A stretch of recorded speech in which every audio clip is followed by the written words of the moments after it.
কক্সবাজার একটা এলাকার নাম হলো মহিষখালী। 2022 সালে আপনারা পত্রিকায় দেখছেন একজন জেলের জালে প্রায় 70 মণ পোমা মাছ লাগছে। ওই জেলেটা একদিন আগেও ছিল ফকির, একদিন পরে কয়েক লক্ষ টাকার মালিক হয়েছে। জেলে মানুষ প্রতিদিন জাল নিয়ে বের হয়, কিন্তু তার জালে কোনো মাছ নাই। মানুষের কাছ থেকে ঋণ নিয়ে ঋণের কাঠটি মাথায় নিয়ে জাল করে করে সমুদ্রে জাল মারে, কিন্তু কোনো মাছ পায় না। বলেন রিজেক্ট দেওয়ার মালিক কে? তবে ঘাবড়াইতে নাই, মন খারাপ করতে না। 10 দিন পান নাই তো হইছে কি? 11 দিনের দিন আল্লাহ চাইলে আপনাকে দিতে পারে। সিদ্ধান্ত নিয়েছে প্রতিদিন কষ্ট করি, ঋণের কাঠটি মাথায় নিয়ে ঘুরি, সংসারের ভিতরে কোনো শান্তি নাই, কোনো বরকত নাই। অতএব এই জালগুলো সব আগুনে পুইরা ঢাকায় গিয়া রিক্সা চালায়া পেট চালাবো। স্ত্রী পরামর্শ দিল, স্বামী আমার মন খারাপ করা যাবে না, রবের উপরে তাওয়াক্কুল ভরসা রাখতে হবে। গাছের পাখিকেও যিনি খানা খাওয়ায় তিনি হলেন কে? গর্তের পিপিলিকাকেও যিনি খাবার দেয় সেই মহান শক্তির নাম কি? অতএব মন খারাপ করা যাবে না, চেষ্টা চালিয়ে যাও। রব হয়তো আজ না হয় কাল বরকত দিতে পারে। স্ত্রী বলতে আছে, স্বামী আমার আমি একটা ছোট্ট মাসনুন দুয়ার বইতে পড়ছি, কেউ যদি মাগরিবের পর সূরা ওয়াকিয়া তেলাওয়াত করে আল্লাহ রাব্বুল আলামিন নাকি তার রিজেকে বরকত বাড়ায়া দেয়। বাইহাকির হাদিস, রাসূল বলেছেন মাগরিবের পরে যারা সূরা ওয়াকিয়া পড়ে আল্লাহ তাআলা তার রিজেকে বরকত বাড়ায়া দেয়। স্বামী বলতে আছে, বিবি আমার মনে শান্তি নাই, আর আমি কোরআন শরীফও পড়তে পারি না, কিভাবে আমি বুঝবো যে সূরা তেলাওয়াত করলে বরকত পাওয়া যায়? কোরআন যেমন শারীরিক রোগের চিকিৎসা হয়, কোরআন দ্বারা আত্মার রোগেরও চিকিৎসা হয়। কোরআন দ্বারা দেশ সংস্কার করা যায়, কোরআন দ্বারা একটা দেশকে নিয়ন্ত্রণে রাখা যায়। ঠিক কিনা জোরে বলেন? কোরআন সব সমস্যার সমাধান দিতে পারে কি পারে না? স্ত্রী বলল, স্বামী আমার মা আমারে ছোটবেলায় কোরআন শিখাইছে, ছোটবেলায় আমার মা আমারে মক্তবে পাঠাইছে, আমি কোরআন দেখে দেখে পড়তে পারি। মাগরিবের নামাজের পর তুমি মসজিদ থেকে বাসায় আসবা, আমি বসে বসে কোরআন পড়ব, তুমি বসে বসে শুনবা। এটা সুন্নতে রাসূল, এটা খুবই ভালো। স্ত্রী কোরআন পারে না, স্বামী পারে, স্বামী পারে না, স্ত্রী পারে।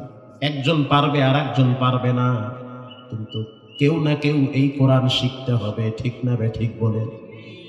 স্ত্রী বলল, তুমি বসবা, আমি পড়ব, তুমি শুনবা। স্বামীর বক্তব্য হলো, আমি আমার স্ত্রীর কাছ থেকে সূরা ওয়াকিয়া শুনলাম। ওয়াকিয়া শোনার পর আমি সিদ্ধান্ত নিলাম যে কোরআন শরীফটা একটু বুকে লাগাবো, চুমা খাবো। স্ত্রী বলল, খবরদার, অপবিত্র অবস্থায় কোরআন বুকে লাগানো যাবে না। আমি পবিত্র হইলাম, পরিচ্ছন্নতা অর্জন করলাম, এরপরে আমি কোরআন শরীফটা বুকে লাগাইলাম, চোখের পানি ছেড়ে কাঁদলাম, কারণ আমার মাথার উপরে ঋণের গাঁটটি। প্রতিদিন পাওনাদাররা বাড়ির সামনে আইসা আমাকে ধমক দেয়, টাকার জন্য বকাবকি করে। আমি রাত্র 2:30-3টার সময় ট্রলার নিয়ে বের হয়ে যাই জাল টানার জন্য। আমার সাথে 2-3 জন থাকে, তাদেরও ঘরের চুলায় আগুন জ্বলে, বড় কষ্টে নিদারুণ অবস্থায় রাত দিন পার করতেছি। 4-5 জনে মিলে চলে গেলাম ট্রলার নিয়ে নদীর মাঝখানে, সমুদ্রের মাঝে। যাওয়ার পরে যখন আমরা জাল ধইরা টান মারছি, বুঝতে পারলাম জাল অনেক শক্ত হয়ে গেছে, উঠতে চায় না। 4 জনে মিলে যখন টান শুরু করলাম, বুঝতে পারলাম জালের খোপে খোপে বড় বড় 3-4 হাত লাল পোমা মাছ লাগছে। 3 হাত 4 হাত বড় বড় এক একটা পোমা। বাজার মূল্যের ওই পোমা মাছের দাম প্রায় 60 থেকে 65 লক্ষ টাকা পেয়েছে। আল্লাহু আকবার জোরে বলে। বাংলাদেশের ম্যাক্সিমাম পত্রিকাগুলোতে এই নিউজ করেছে। আল্লাহর কি ফয়সালা। ওই মহল্লায় গত 2 বছর আগে আমি বয়ানে গিয়েছিলাম, মহিষখালী পানগাঁওতে। তো বেচারার বক্তব্য হলো, মানুষ কখনোই তুমি ঘাবড়াবা না, রিজিকের মালিক তুমি না, রিজিকের মালিক একজন। চিল্লায় বলেন তিনি হলেন কে? আল্লাহ রাব্বুল আলামিন বলেন, যার ভিতরে 5টা গুণ থাকবে সে যেন মনে করে তার রব তাকে 3টা পুরস্কার দিবে। 1 নম্বরে রব্বুল আলামিন তার গুনাহ মাফ করে দিবে। গুনাহ মাফ করে দিলে তার শরীর হালকা হয়ে যায়, মনটাও হালকা হয়ে যায়, সে নিজে বুঝবে যে আল্লাহ আমাকে মাফ করতেছে। 2 নম্বরে রব্বুল আলামিন তার মর্যাদা বাড়ায় দিবে, সম্মান বাড়ায় দিবে। উপলব্ধি করতে পারবে যে ঘরে বাহিরে আল্লাহ আমার ইজ্জত সম্মান বাড়াইতেছে। মানুষের ইজ্জত আর সম্মান নষ্ট হয় গোপন পাপের কারণে। যুবক ভাইয়েরা সাবধান, গোপন পাপে যারা জড়িত আছেন রবের কাছে গোপনে তওবা করেন, ক্ষমা চান। কারণ গোপন পাপ মানুষের জীবনের হায়াতকে দুর্বল করে দেয়, গোপন পাপ মানুষের রিজিক নষ্ট করে দেয়, গোপন পাপ মানুষের চেহারার সৌন্দর্য নষ্ট করে দেয়, গোপন পাপের কারণে পারিবারিক সৌন্দর্য নষ্ট হয়ে যায়। ঠিক কিনা বলে? গোপন পাপ থেকে বাঁচেন। আল্লাহ রাব্বুল আলামিন বলেন, আমি রিজিক দান করব। এই 3টার পিছনে মানুষ রাত দিন ছুটে। 1 নম্বরে মানুষ চায় সে যেন রবের কাছে পরিপূর্ণ ক্ষমা পায়। ডাকাত সেও চায় যে তার রব তাকে যেন মাফ করে দেয়। যেই লোকটা ঘুষ খায় সেও আশা করে যে আল্লাহ যেন আমারে মরার আগে বিনা না দিয়া মারে, তার মানে আল্লাহ যেন আমারে মাফ করে দেয়। যেই লোকটা চূড়ান্ত পর্যায়ের খারাপ সেও চায় যে রব তাকে যেন ক্ষমা করে দেয়। ঠিক কিনা বলে? 2 নম্বরে মানুষ ইজ্জত চায়। যে যেই লাইনে যেই পেশায় নিয়োজিত আছে সে চায় যে আল্লাহ তাআলা যেন আমাকে সম্মান দান করে, আমার সন্তান আমাকে যেন মূল্যায়ন করে, শেষ বয়সে যেন আমাকে বৃদ্ধাশ্রমে না পাঠায়, আমার ঘরে যেন আমার ন্যূনতম মর্যাদার সম্মান থাকে। এটা প্রত্যেকটা মানুষ চায় কি চায় না? 3 নম্বরে প্রত্যেকেই চায় যে আল্লাহ তাআলা যেন আমাকে অফুরন্ত রিজিক দান করে, আমি যেন মানুষের কাছে হাত না পাতি, মানুষ যেন আমার কাছে হাত পাতে। এবার আসেন সেই 5টা গুণ কি থাকা দরকার। আল্লাহ রাব্বুল আলামিন বলেন, ইন্নামাল মুমিনুনাল্লাযীনা ইযা যুকিরাল্লাহু ওয়াজিলাত কুলুবুহুম ওয়া ইযা তুলিয়াত আলাইহিম আয়াতুহু যাদাতুহুম ঈমানা ওয়া আলা রাব্বিহিম ইয়াতাওয়াক্কালুন।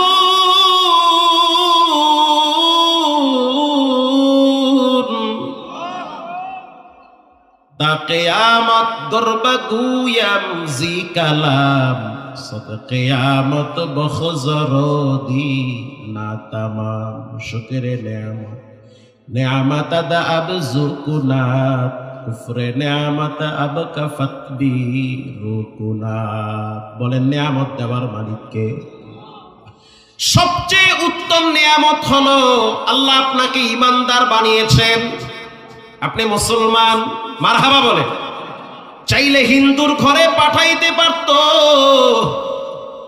চাইলে ব্রাহ্মণের ঘরে আপনার রব আপনারে পাঠাইতে পারত, চাইলে খ্রিস্টানের ঘরে পাঠাইতে পারত, কিন্তু না না, রব্বুল আলামিন আপনাকে মুসলিম ফ্যামিলিতে পাঠিয়েছে। জন্মের পরে তাকায় দেখেন আপনার আব্বা ফজরের টাইমে মসজিদে সিরিয়াল ধরে, জন্মের পরে তাকায় দেখেন আপনার মা পাশের রুমে বসে বসে কোরআন তেলাওয়াত করে, জন্মের পরে আপনার ডান কানে আজান বাম কানে ইকামত, জন্মের পরে তাকায় দেখছেন আপনার ঘরের ভিতরে জায়নামাজ ঝুলানো, তাসবিহ ঝুলানো, জন্মের পরে তাকায় দেখলেন ফজরের টাইমে আপনার বড় ভাইটা ফজরে মসজিদে হক আদায় করে, আপনার বোন ফজরের টাইমে কোরআন বুকে নিয়ে মসজিদে চলে যায় কোরআন শিখার জন্য। নিঃসন্দেহে ঈমানের আলামত মুসলিম ফ্যামিলিতে জন্ম দিয়েছেন কে? আল্লাহ রাব্বুল আলামিন বলেন, মুমিনদের ভিতরে 5টা গুণ থাকবে। 1 নম্বরের গুণ, ইন্নামাল মুমিনুনা আল্লাযীনা ইযা যুকিরাল্লাহু ওয়াজিলাত কুলুবুহুম, আল্লাহর কথা শুনলে তাদের কলিজার ভিতরে কম্পন শুরু হয়ে যায়। আজান হয়ে গেছে, লাগান দোকানের শাটার। আজান হয়ে গেছে, দোকান বন্ধ করে দেন। আজান হয়ে গেছে, টিভি বন্ধ করেন, কারণ আপনার কলিজার ভিতরে ভয় থাকতে হবে একজনের, তিনি হলেন কে? আল্লাহর আওয়াজ শোনার পরে যদি আপনার কলিজার ভিতরে কম্পন শুরু হয়, তো বুঝতে হবে আপনার ভিতরে ঈমানের গুণ আছে। মারহাবা বলে। আগের যুগে বাচ্চাদের ভিতরেও আল্লাহর ভয় ছিল, আর এমন একটা যুগ আমরা পার করতেছি, বাবাই বিড়িটাই না ফালায়া দেয়, কোলে আইয়া ওই বিড়ি আবার টানে। কথা কন না? হ্যাঁ, ঠিক কথা। আগের যুগে বাচ্চাদের ভিতরেও আল্লাহর ভয় ছিল। তাফসীরের কিতাবে পড়েছি, বাপ আর সন্তান দুইজনে একটা বাগানের পাশ দিয়া যাচ্ছে। বাগানটা অনেক লম্বা, প্রায় 12 কিলোমিটার বাগানটা লম্বা হবে। বাবায় তাকায় দেখলো প্রত্যেকটা গাছে গাছে আঙ্গুর ধরে আছে। বাবার জিহ্বায় লোভ চলে আসছে। বাবায় সন্তানকে বলল, সন্তান, আমি বাগানে ঢুকলাম, কিছু আঙ্গুর পারবো, তুমি চৌরাস্তা মোড়ে দাঁড়ায় থাকবা, কেউ যদি আমারে দেখে তুমি তাহলে আমাকে সতর্ক করবা। তার মানে বাবাই চুরি করতে যায়, পোলারে পাহারাদারিতে দাঁড় করাইছে। কি কথা বুঝতেছেন? বাবায় যখন বাগানে ঢুকতেছে, সন্তান এদিক সেদিক তাকায়, কেউ নাই। কিছুক্ষণ পর বাবায় কেবলমাত্র আঙ্গুলের থোকা দইরা টান মারছে। আঙ্গুর ফলের থোকা বেরা যখন টান মারলো, এখনো পর্যন্ত ডিসকানেক্ট হয় না, এখনো পর্যন্ত বোটার থেকে আলাদা হয় না। সন্তান জোরে একটা ডাক দিছে, ইয়া আবি আহাদু ইয়ারানা, আব্বা জান, একজন ব্যক্তি আপনার দিকে চোখ বড় করে তাকায় আছে। আল্লাহু আকবার বলেন। বাবায় ভয় পেয়ে গেছে, মনে করছে হয়তো বুঝি বাগানের মালিক এসে, জুতা তুই আমার সে দৌড়। এক দৌড়ে ছেলের সামনে গিয়া বলল, কই কোনো মানুষ তো দেখি না। সন্তান চোখের পানি ছেড়ে দিয়ে বলে, আব্বা জান, মানুষ দেখে না, কিন্তু মানুষের আল্লাহ তোমারে দেখতেছে। আরো জোরে বলেন সুবহানাল্লাহ। মানুষ দেখে না, দেখেন কে? আল্লাহ দেখে। তাহলে এই বাচ্চার ভিতরেও রবের ভয় আছে না নাই? বাপ সন্তান তারে বুকের সাথে জড়ায় ধইরা চিৎকার মাইরা বলতে আছে, আল্লাহ, এমন একটা সন্তান তুমি আমারে দিয়েছো, যেই সন্তান কিনা তোমার ভয় আমারে দেখা। তাফসীরের কিতাবে পড়েছি, মুসা আলাইহিস সালাম একদিন সকালবেলা বলতেছে, আল্লাহ, জানতে চাই আমার সম্প্রদায়ের ভিতরে সবচেয়ে পাপী মানুষকে।